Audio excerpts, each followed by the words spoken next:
fitur, actual, dan budgeting per project.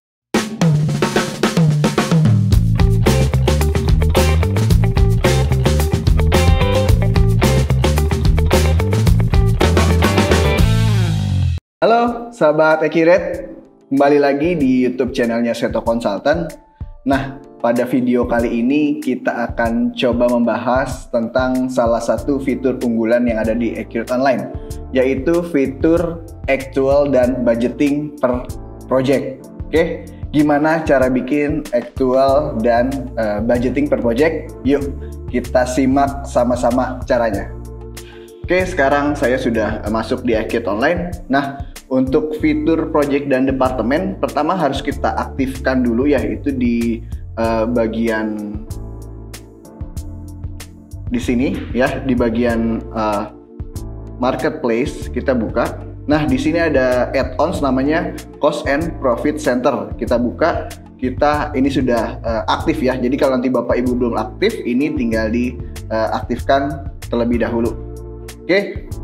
Nah, jika sudah aktif, kita masuk ke bagian pengaturan, lalu masuk ke preferensi. Nah, di sini saya isi dulu nama perusahaannya. Oke.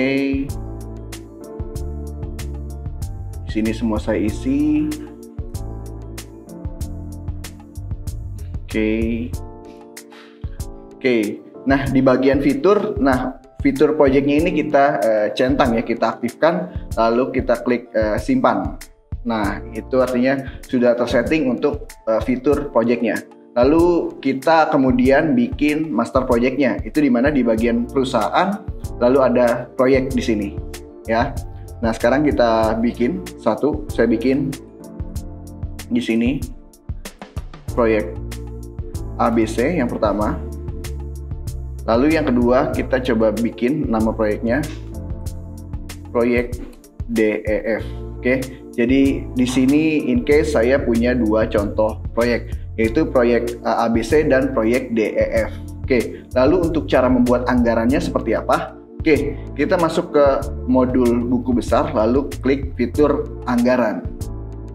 Nah, di sini kita isi namanya anggaran, itu pasti dibuat tiap bulan ya. Nah, sekarang karena bulan Agustus tahun 2020, di sini saya buat di Agustus ya. Nah, di sini tipenya karena kita mau anggaran per project ya, di sini pilihnya juga per proyek. Nah, saya mau menganggarkan untuk proyek yang mana nih?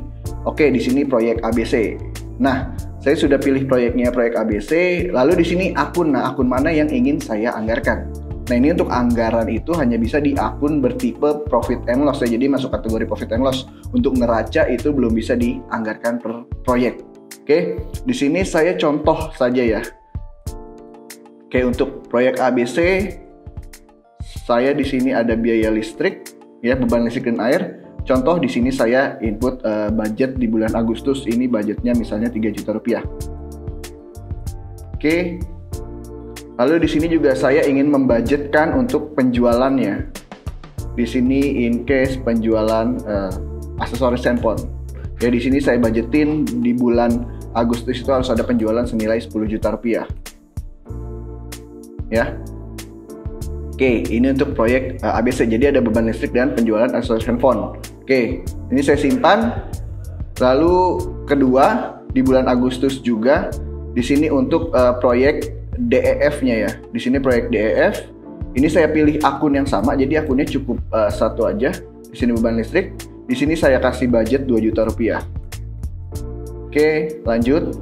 Lalu untuk aksesorisnya. Oke, penjualan aksesoris handphone. Nah, di sini tinggal saya input budgetnya berapa. Saya input 5 juta rupiah. Oke, lanjut saya simpan. Nah, di sini saya sudah punya anggaran, sudah punya master anggaran. Lalu aktualnya gimana? Oke, aktualnya seperti biasa kita input di masing-masing modulnya. Misalnya kayak tadi biaya listrik, berarti kan kita biasa input biaya listrik di modul cash and bank, lalu di bagian pembayaran. Nah, di sini saya pilih akunnya, akun banknya.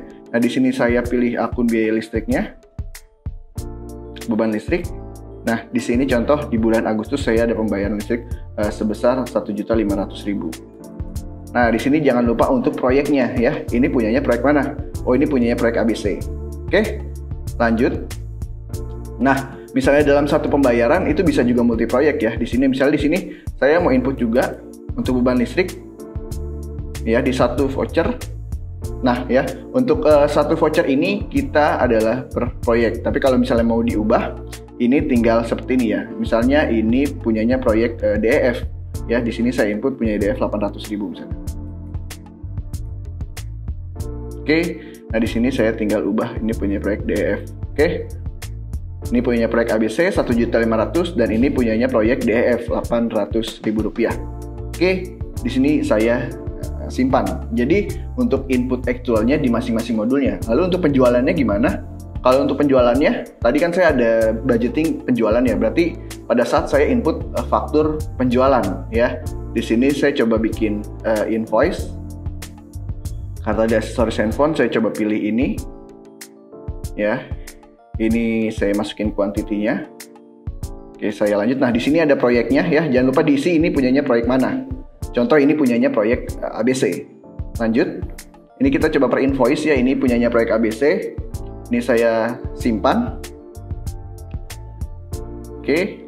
Lalu yang kedua, saya bikin lagi satu invoice lagi.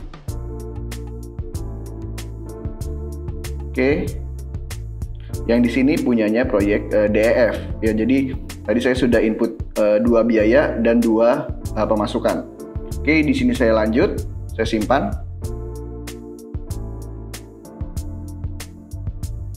Oke, tersimpan. Lalu ingin melihat laporannya di mana? Nah, untuk melihat laporannya, oke, kita masuk ke modul laporan, daftar laporan. Nah, nanti di sini akan ada laporan pusat laba dan biaya ya. Ini akan muncul kalau kita aktifkan add-ons yang tadi ya, cost and profit center. Oke, nah kita tinggal lihat di sini laba rugi proyek perbandingan anggaran. Kita klik. Nah, tadi Agustus. Nah, saya mau lihat proyek mana nih? Oh, saya mau lihat proyek ABC. Sudah sejauh mana? Oke. Nah, seperti ini ya. Jadi untuk proyek ABC, untuk aktualnya saya menghasilkan 500.000, tapi tadi saya buat anggaran 10 juta sehingga di sini timbul varians dan persentase variansnya. Ya, ini HPP-nya. Nah, ini yang tadi beban listriknya ya. Saya anggar aktualnya ada 1.500.000 sedangkan saya menganggarkan 3 juta ya. Jadi di sini variansnya sebesar 50%. Jadi di sini bisa dibuat perbandingan anggaran sama aktual per proyeknya. Jadi kalau Bapak Ibu yang ingin menggunakan atau yang usahanya di bidang proyek itu bisa menggunakan fitur ini. Ini sangat membantu. Sekarang saya ganti ke proyek DEF. Nah, dia juga seperti ini ya. Ada aktual, ada anggaran dan selisih antara aktual dengan anggaran seperti apa. Sehingga muncul variansnya berapa persen. Oke? Gimana? Cukup mudah bukan? Membuat laporan perbandingan antara anggaran dan aktual per project. Oke? Seperti itu saja video kali ini dari kami. Semoga bermanfaat. Jangan lupa Bapak Ibu untuk like, komen, dan subscribe channel YouTube kami. Sampai ketemu di video selanjutnya. Dadah!